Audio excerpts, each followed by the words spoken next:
Okay, moving on. The agenda this week asked if the party was over for party politics, examine the highs and lows of gentrification, and look beyond the spectrum for World Autism Awareness Day. The agenda's week in review begins with Missing but Not Forgotten. Despite railway blockades, prominent and public calls for justice and demands for further investigation, efforts to force a public inquiry have stalled. Either way, an inquiry might not answer why as many as 1,000 Indigenous women have gone missing or have been murdered in the past few decades. Joining us now with more, in Regina, Saskatchewan, RCMP Assistant Commissioner Brenda Butterworth-Carr. She's commanding officer for the province of Saskatchewan. In Sept-Îles, Quebec, via Skype, Michelle Odette, president of the Native Women's Association of Canada. In the nation's capital, Marianne Pierce, University of Ottawa Doctorate of Law candidate. Back here in our studios, Catherine Hensel, attorney with Hensel Barristers in Toronto. Marianne Schufly, social worker with Native Child and Family Services of Toronto. And Bridget Perrier, activist and co-founder of Sex Trade 101. And we are delighted to welcome you three here in our studio and our three guests in Points Beyond to our broadcast this evening. Let's start by sharing some numbers that you around this table and in Points Beyond are all too well aware of, but our viewers may not be. These numbers put together by Marianne Pierce out of Ottawa and, of course, Native Women's Association of Canada. So here goes.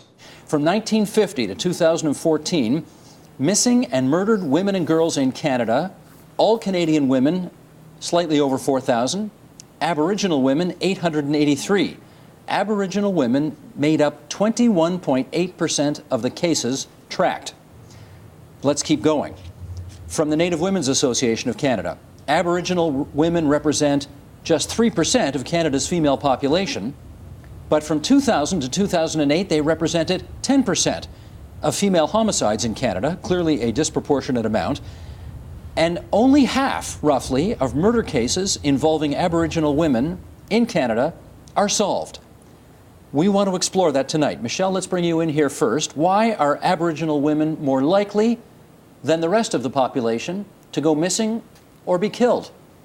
Well, there's many reasons, and of course, I'll say, coming from my heart and being involved with the Native women movement for the past 20 years, discrimination, racism, being marginalized every day, the extreme poverty that we're facing either in the community or in the urban setting, the vulnerability that brought us close to the violence, addiction, homelessness, prostitution for some of us, gang involvement, abuse, relationship. There's many layers of things that we have on our shoulder every day. And of course, when I say discrimination, we have to think about the Indian Act, the policies that are discriminating us. We have to think about the loss of land, the loss of language. So there's many targets towards Aboriginal people, mostly Aboriginal women. To the extent that Canadians know about this, I suspect it's because of a guy named Robert Pickton. Yes. We have a lot of new Canadians who watch this program, may not have been in the country when all of that happened. So I'm going to ask you, if you would, just to remind us what that case was all about. Robert Pickton was a man from British Columbia who, from 1990 for several years afterwards at least, preyed on marginalized women living in the downtown east side of Vancouver. Dozens he killed at his farm outside of Vancouver. He killed dozens and dozens of women. His predation was largely unchecked, or was completely unchecked for many years, despite alarms going off on the part of the community, families. Many people brought forward the concern about individual missing women from the downtown east side, as well as a larger, once many women had gone missing, the very real impression they were getting, including on the part of police officers, that there was a serial killer at work. Well, it turns out there was, but it took an awful long time for police to take the reports of missing women seriously. Let me get Marianne Pierce in Ottawa to respond to that as well. When you heard in the Pickton case the preponderance of the victims being Indigenous Canadians, do you remember what your reaction was at the time? Actually, that's the reason I ended up going forward and doing my doctorate. I was horrified by the details that were coming out, and that spawned me to action. And not knowing what else to do, I decided to research and write that. I would like to add to one of the reasons I think that there was a lot of inaction at the beginning has to do with discrimination against sex workers and drug addicts, a feeling of perhaps second-class citizens and that sort of thing, but also a really firm misunderstanding of their lives and how they conducted themselves. I think the social workers and the police officers who were on the ground in the downtown east side, they were saying to their higher ups, no, these women do not, take a vacation. They do not run off to Calgary on a circuit. This is their home. This is where their dealers are. This is where they get their methadone. This is where their friends are. They're in contact with their family, and they are. If they're not around, there is a good reason for it. We need to take this seriously. And others just thought they were gone away on their own volition, and they would turn up. And they didn't. Well, they did, but unfortunately, the remains of DNA of 33 women showed up on his farm. Yes. Bridget, this touched your life directly, yes, the Picton case? Yes. How so? My stepdaughters, their mother was Brenda Wolfe, and she was the first of the 6 murder charges that were laid on Picton. And it was prevalent that there was a misinterpretation of who Brenda was. When I reported her missing, I basically was laughed at by the police officer. He didn't take it serious, and he had told me just to basically that I have the kids and I should just be happy with that. But I was raising 2 little girls at home that were every night questioning us about where their mom was and what was going on. So it was really frustrating. It was frustrating as a step-parent to watch it all unfold on the news. And it was frustrating having that interaction with Vancouver Police Department. We have certainly heard on this program before, as I'm sure you have as well, that there are still too many people in law enforcement in this country today who see the disappearance or the investigation of, let's say, an Indigenous woman going missing or murdered, and they don't take it as seriously as they do if it were a white woman going missing or murdered.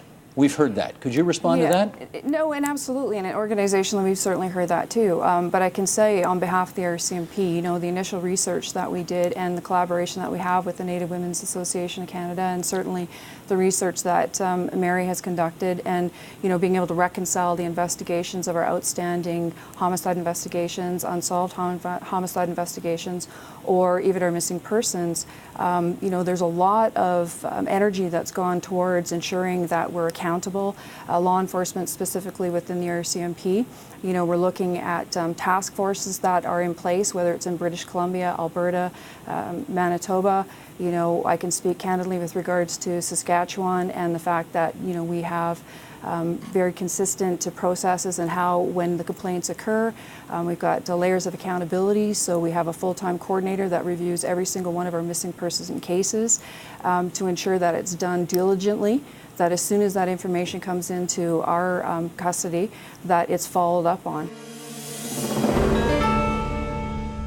In the last federal election, as I'm sure you all heard, 39% of those of you aged 18 to 24, which around this table that would be you, voted. 39%. If you move it up to 25 to 34-year-olds, it's 45%. Seniors, 75%. This is the lay of the land that we're dealing with right now.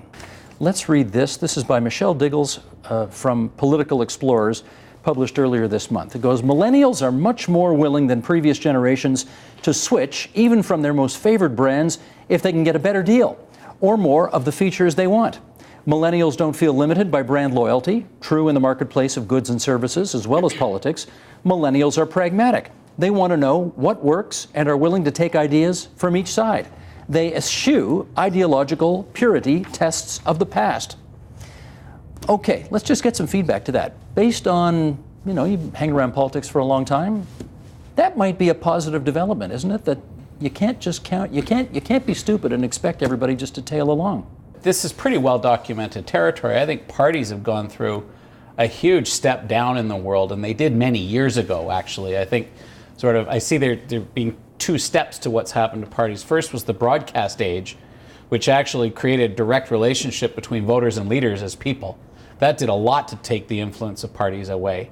And then there's another step change underway now, which is the transition from the broadcast age to the digital age, which is actually allowing lots of new channels for issues to come on to the public agenda in a kind of explosive way. So it's important to separate which area of change we're talking about, which change that had which effect, into, I'd posit 2 categories, but a real political scientist would probably say there are 6 or 7. But I think that's the drift of where we're going, a series of step changes. Half a century, though, I think, Doug, half a century ago, you tended to vote how your parents voted and your grandparents voted.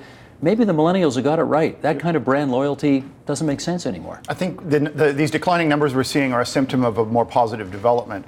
Let me put it this way. My generation, the one that came right before Omar's, Generation X, I suppose, is probably the last generation who grew up with the assumption that if you wanted to have a relationship with the Canadian state, if you wanted to change things around you, you had to do it through the old colonial institutions. If you were born after 1982, which is the definition of a millennial apparently, that means you grew up with the Charter of Rights, guaranteeing you a personal relationship with the Canadian state, not through the Crown and through the institutions.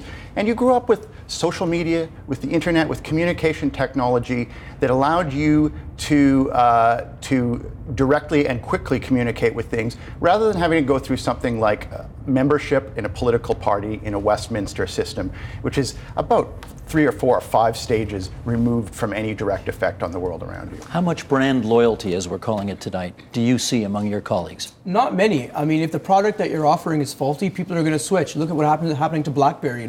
All my friends used to have BlackBerries a few years ago. I'm probably the only one now. I don't know anyone else my age who does. But I think that what's happening to young people now in the politics is really a symptom of a wider trend caused by globalization and the internet. Right now, the Globe and Mail and the New York Times have to compete with independent bloggers and BuzzFeed and Business Insider. Right? It's very easy to substitute one good for another one. And what the internet's doing to our society in a way that, when we create these social bonds online, we create very individualized technological silos in a way where you can sit in front of a computer all day and learn, create social bonds on Facebook or Twitter or LinkedIn, but they aren't the, actual social relationships with empathy and, social construction the way that in person that you can do. Sylvia, you teach political science to millennials, so we know that they're interested in politics or they wouldn't be taking your class. But how about brand loyalty? Do you see much of that? Well, I don't think we've seen a strong sense of party affiliation or party identification among Canadian undergraduates for generations. Generations, plural. Because if we go back, if we look at the first Canadian election studies, which were done in the 1960s, party identification in the sense of a visceral, sort of in your gut tie with a political party was much weaker here, even than in the US at the beginnings of research in the 1960s. So we've always had a much higher level of what we call volatility, where voters shift from election to election. Else we would have never had the major landslides that we've had in recent decades. So at one level, we've never had that degree of loyalty that we've seen, for example, in the US historically. I also think the power of leader images is very significant in the sense that in a country with many different we could argue cultural origins, French, English, Aboriginal, and large immigrant communities in our major cities, we haven't had the same sense of uniformity that we've seen in that US model, which is often the way we interpret our political system. So I think our students, since, in my experiences, really since the mid-1980s, have not been that identified with Canadian political parties, but they have been identified with Canadian issues and global issues. And to go back to Doug's point, I think that free trade, the coming into effect of Canada-US free trade in 1989, gave our students a much larger sense of the world, of this country in a larger liberalizing economy. And therefore? And therefore, much of their push has been in the global direction. That's why we see so many important NGOs, I think, led by Canadians on the global level. That's why we saw, for example, some of the major evidence about, let's say, genocide in Rwanda came through the eyes of Canadians who are with Doctors Without Borders there. So I think we've had a lot of influence on issues, but I'm not sure that our parties have themselves been the filters for that. But I do think our parties are quite flexible. I mean, they have been trying to draw in people with experiences elsewhere. Well, we're in the middle of a structural shift in how we build this country and how you're building your country. that for 50 years it was the drivable suburban approach to life that we all knew and loved, and that's what the market wanted, and we in real estate built that kind of stuff. And of course, we also, in this country in particular, we basically disinvested in our cities. You did it much less.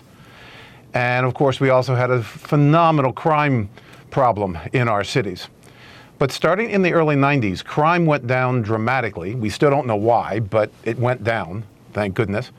And we began to see that the pendulum was starting to swing back in the mid-90s in the US. You got started a little earlier. Again, you did not throw away your cities like we did. So you all brought us back from the edge, and we began to see this walkable urban development, and we now have pent-up demand for it that I think is going to take a good 30 years until we catch up with that pent-up demand. And there's lots of benefits of this, but it is a major market trend that will be around for the rest of most of the people that are on this TV show. Kyle Ray, that expression I just heard, walkable urbanism. You want to give your best handy-dandy definition of what that means?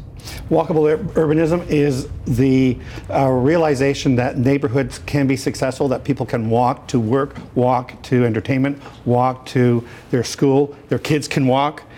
They become the center of people's lives. And instead of having to use necessarily transit, which isn't bad, but cars are not part of the everyday life. In fact, I've never had a driver's license. I walk to work. I've never had a driver's license. In your whole life? In my whole life. You've never driven a car? I did. I got a 360. No, a 120. I got a 120 back in 1970. To get a test, and I never did it. You don't know what you're missing. It's really a lot of fun. I love not having it. Okay. I love not having it. And I guess the big change now is, Sharon Zukin, let me go to you on this. The big change is that more people are embracing this notion of walkable urbanism. Is that right? I live in a city where people walk all the time, but we also depend on mass transit. So I disagree a bit with Chris because I see the gentrification trend being driven by lifestyle in the sense of consumption of entertainment and food and being around exciting people and exciting cultures. Also in the sense of a figure in urbanism who was very much loved in both Toronto and New York, Jane Jacobs, in a strange and perverted way. Her ideal of the ballet of the street, where the merchants know your name and everyone who's a neighbor is keeping their eyes on the sidewalk and keeping social order. Her ideal of diverse neighborhoods in the sense of physical diversity and diversity of attractions, that is what is drawing people to cities with good and also bad consequences. Let's talk gentrification. So you want to give your favorite definition of what you mean when you say that word? And I was talking to a few people about this just in the past few days and found out it's a tough word even to say, gentrification. Let alone define. And then to figure out what it is. And so what I really, when I was talking to people in my neighborhood that have seen a lot of change, the newcomers to the neighborhood tend to be higher income and they have different jobs and occupations than the people that settled there 25 years ago or 40 years ago. I think what I'm talking about then is that sort of the change that happens, and there are both positive and negative elements to it. More often, people will complain about the cost of coffee goes up, or that you can't find a good piece of cheese because gentrification hasn't arrived yet. So you hear it put in very practical terms about what does gentrification look like at the neighborhood level. People complain you can't get a good piece of cheese in the neighborhood? Really? We're working with a residents association along the Danforth where they're voting what should go into some of these empty storefronts. And so cheese shops and fish stores and all these things are the things that people are looking for. Good brunch spots, really hot. Well, we're going to show a couple of pictures right now because there have been some. This is a pretty hot topic in a lot of places around North America right now. Our first picture here, anti-gentrification protests erupting over the redevelopment of Vancouver's downtown east side. Yeah. That's happened. And then if you go south from there, protesters in San Francisco stopped chartered buses from carting Google employees who've recently moved into the city in droves to nearby Silicon Valley. So, Chris, pick up the story there. Gentrification, how does it fit into this picture of the new American dream? Well, it's either the most beloved word or the most hated word in the language. And whether you feel good about it or bad about it really doesn't matter. Gentrification is just life. And it's sort of like bitching and moaning about the weather. It just is. And as I mentioned earlier, we're going to be dealing with gentrification for the next generation. So let's just deal with it. And our opinion of whether it's good or bad really doesn't mean much. The question is that we have I'd like to interrupt there and say something to Chris, because I think that you have to look at the common elements of Vancouver and San Francisco, as well as Toronto and New York, to understand what's driving gentrification. It's not just convenience to transportation or to work. It's the development of the finance and media economy. When you have a labor market, a local labor market with very polarized income levels, you are bound to have a very polarized housing market. And that's why we see protests in these cities against gentrification. Chris, you want to come back on that? It's the knowledge economy. I certainly agree. That's where this is mainly playing out. But I believe that other metro areas are following in the wake of the various coastal cities, such as Denver and Salt Lake City, are coming right along with a lot of gentrification. And it is creating economic benefits, but there's unintended consequences, which you've just heard about. And those unintended consequences need to be dealt with in a conscious fashion.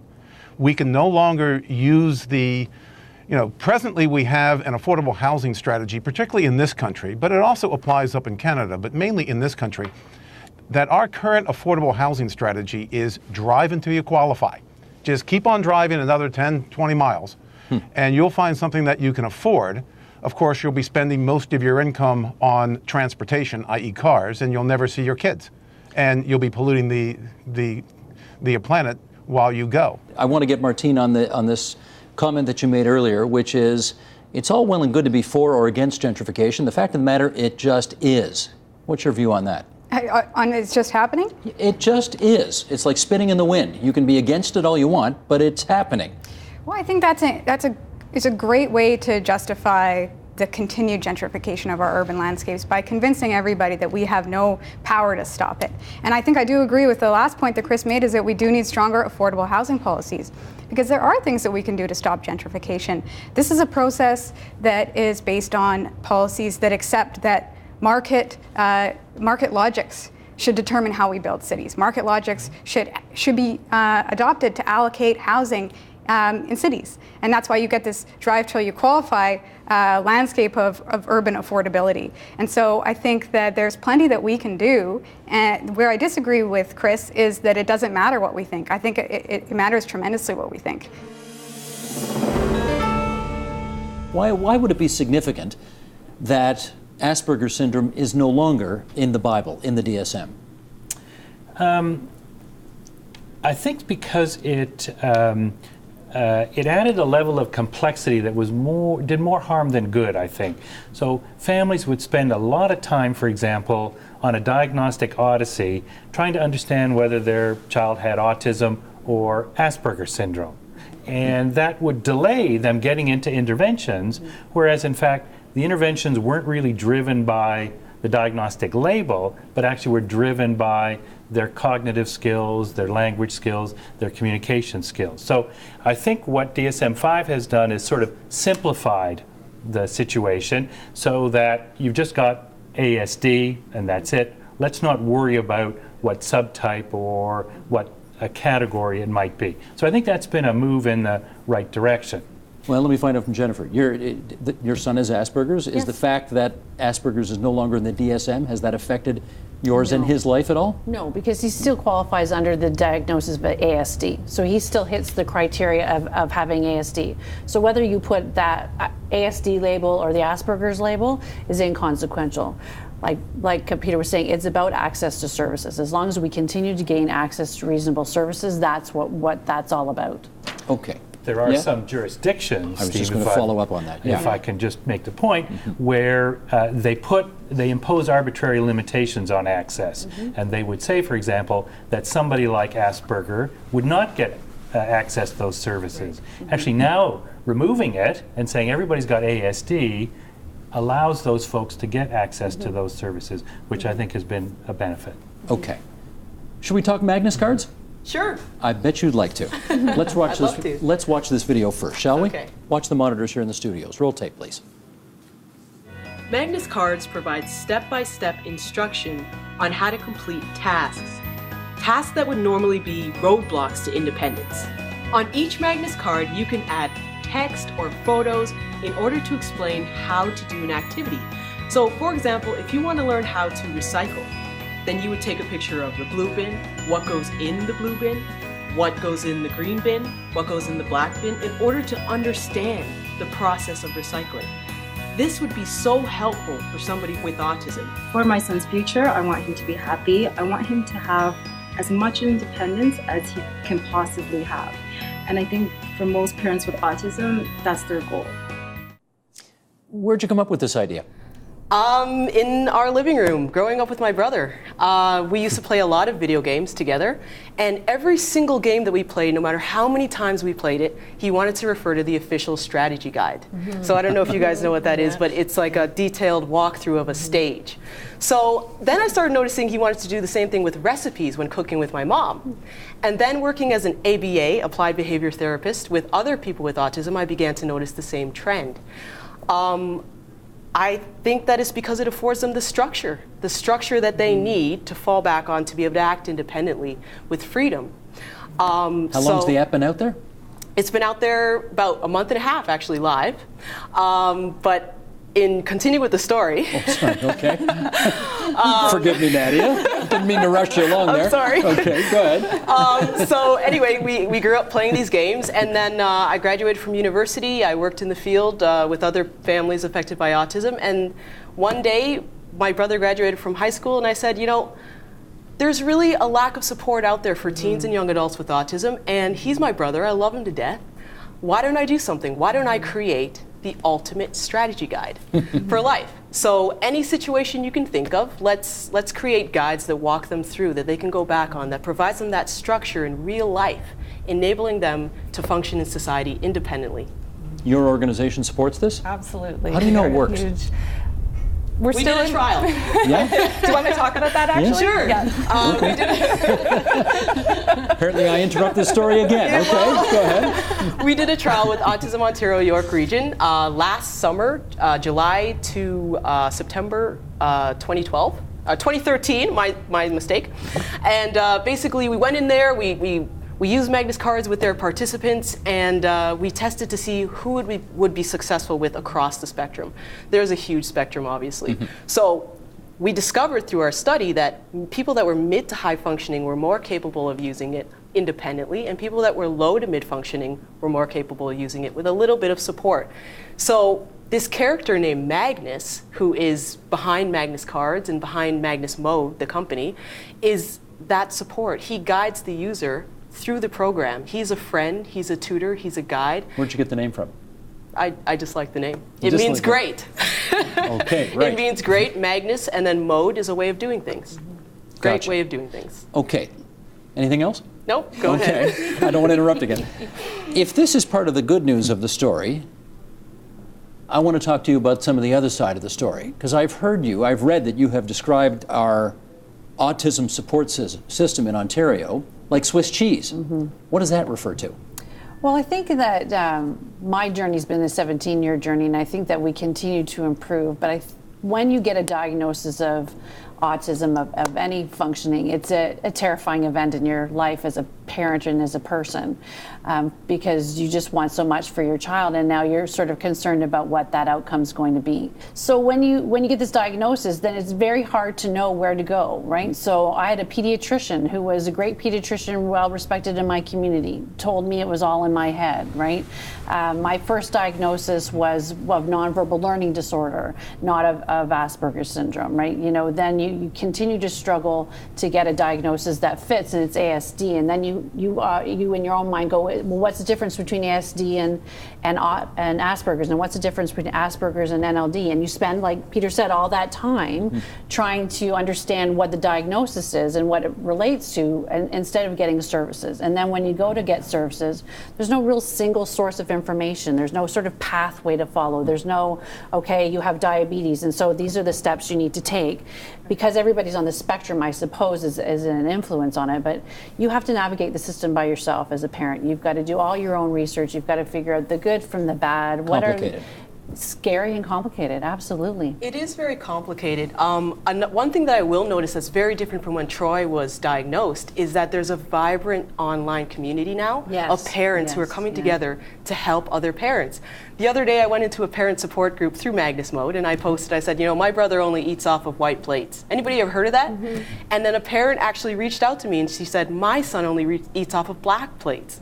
So it's about this sharing and this understanding. It's about saying, you know, we're all different. Our kids are different, but it's okay. And here's what I did to get to where I am. Here's what you can do. Here's some advice. Let's share tips. Let's work together. And that is the Agenda's Week in Review. You can see all of those programs in their entirety. They're on our website, theagenda.tvo.org, on our iTunes channel, and on our YouTube channel at youtube.com/theagenda. Support Ontario's public television. Donate at tvo.org.